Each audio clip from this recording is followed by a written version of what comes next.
मैं जब सबसे पहले पटना आया था तो ये मेरा सौभाग्य था कि मैं सबसे पहले यहाँ युवा मंडल से जुड़ गया था, जिसके कारण मैं भटक नहीं पाया और एक सही यहाँ पे मार्ग मिला और एक शक्ति के केंद्र से जुड़ सका। अभी इस भाग दौड़ भरी दुनिया में लोग हमेशा खुशी चाहते हैं, लेकिन वो खुशी उनको मिलती नहीं है और वो खुशी से और दूर होते जाते हैं। और ये उनको मिलेगा कैसे, मिलता कैसे, इसका क्या कारण है, एक छोटी सी कहानी के माध्यम से हम आपको बताना चाहेंगे। एक बहुत बड़े संत थे, वो उनकी ख्याति चारों ओर फैली हुई थी। बहुत दूर दूर से लोग उनके यहाँ शिक्षा ग्रहण करने आते थे और उनकी जो परेशानी होती थी वो सब दूर हो जाती थी। लेकिन संत के जीवन में ऐसा क्या था कि वो सब लोगों की परेशानी को दूर करते थे।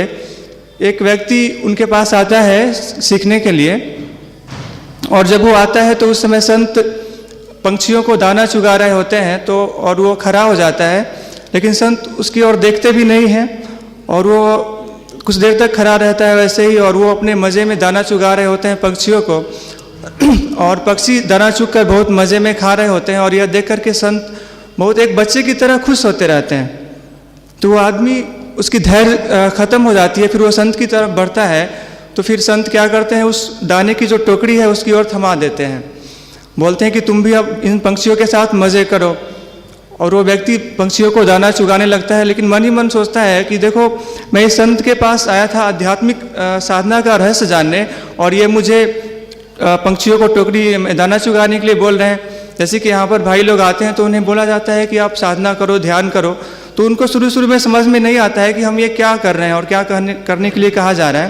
लेकिन उनको बाद में पता चलता है कि इसका वास्तविक अर्थ क्या है। तो वो व्यक्ति पंछियों को दाना चुगाने लगता है, और फिर वो संत उसको बताते हैं कि देखो, अगर आप खुशी चाहते हो तो सबसे पहले दूसरे को खुशी दो, तब आपको खुशी मिलेगी, नहीं तो आपके जीवन में खुशी नहीं मिलेगी।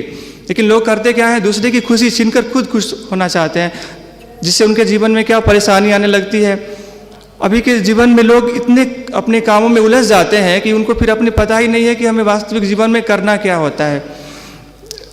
जैसे कि अफ्रीका में कुछ बंदर पाए जाते हैं जिन्हें शिकारी लोग एक मुट्ठी चने के कारण उनको अपनी जान देनी पड़ती है। वो बंदर क्या करता है, लोहे के घड़े में चना रखा रहता है, और वो बंदर उस चने को मुट्ठी में पकड़ लेता है, और उस लोभ के कारण वो उसको छोड़ नहीं पाता है, जिसके कारण फिर शिकारियों से आता है और पकड़ लेता है और उसकी जान ले लेता है। इसी तरह मनुष्य इस जीवन में बहुत सारे लोभ, लिप्साओं, वासनाओं के मुट्ठी में बांधे रहते हैं, जिसके कारण वो सफल हो नहीं पाते हैं। तो अगर सफल होना चाहते हैं तो हमें उस लोभ को छोड़ना पड़ेगा, तभी हम सफल हो पाएंगे। इस जीवन में मनुष्य को ये सब छोड़ने के बाद ही वो सफल हो सकता है, नहीं तो वो कुछ प्राप्त नहीं कर सकता है। और ये जो अध्यात्म है, अध्यात्म का मतलब ही होता है कि हम दूसरे को खुश रखने का प्रयत्न करें, तभी हमें आंतरिक प्रसन्नता मिल सकती है।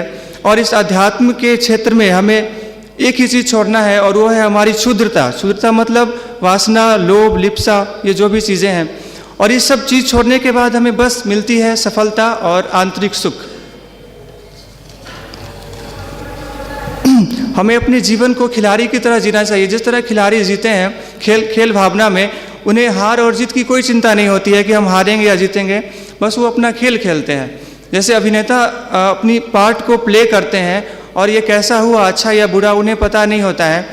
तो इस तरह से हमें अपना सिर्फ कर्तव्य करना चाहिए कि हम अपने कर्तव्य को अच्छे ढंग से करें, और सफलता मिले या ना मिले वो तो परिस्थिति कैसी है, परिस्थिति के साथ हमारा तालमेल कैसा है, इन सब बातों पर निर्भर करता है।